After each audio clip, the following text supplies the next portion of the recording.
রংপুরের গঙ্গাচড়ায় হিন্দু পল্লীতে হামলায় ক্ষতিগ্রস্ত ঘরবাড়ি মেরামত করে দিয়েছে প্রশাসন।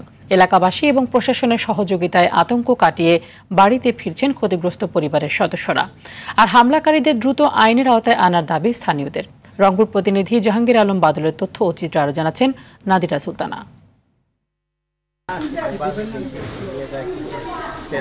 ধর্ম অবমাননার অভিযোগে গত ২৮ জুলাই রংপুরের গঙ্গাচড়া উপজেলার বেতগাড়ির আলদাতপুরে স্থানীয় হিন্দু সম্প্রদায়ের বাড়ি ঘরে হামলা চালানো হয়।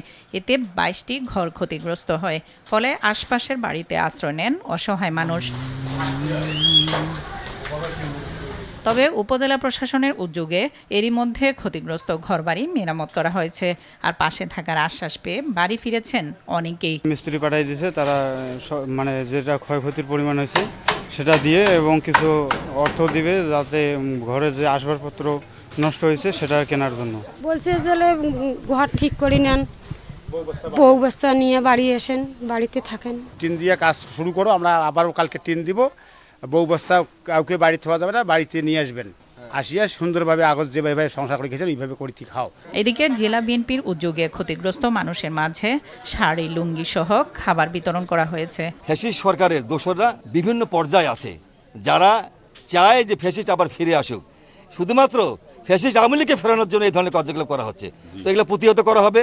যতদিন এখানে প্রবলেম সলভ হয়, উপজেলা বিএনপির নেতৃবৃন্দ, জেলা বিএনপির নেতৃবৃন্দ, বেতগাড়ি নেতৃবৃন্দ এখানে সর্বক্ষণিক তাদের সহযোগিতা অব্যাহত রাখবে। সবগুলো ঘর নতুনভাবে ঠিক করে দেওয়ার পাশাপাশি সুপেয় পানির জন্য একটি টিউবওয়েল বসিয়ে দেওয়ার কথা জানান ইউএনও। তাই আতঙ্ক পেছনে ফেলে পরিস্থিতি স্বাভাবিক হয়ে আসছে বলেও জানান তিনি। সকল ঘর যেগুলো ক্ষতিগ্রস্ত হয়েছে সেগুলো মেরামত করা হচ্ছে এবং যারা পরিবার ছিল সবাই উপস্থিত রয়েছে। আমরা আশা করি তাদের যে স্বাভাবিক জীবনযাপন সেটা যে চলমান রয়েছে সেটা চলমান থাকবে।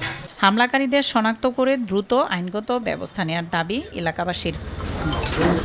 নাদিরা সুলতানা, RTV।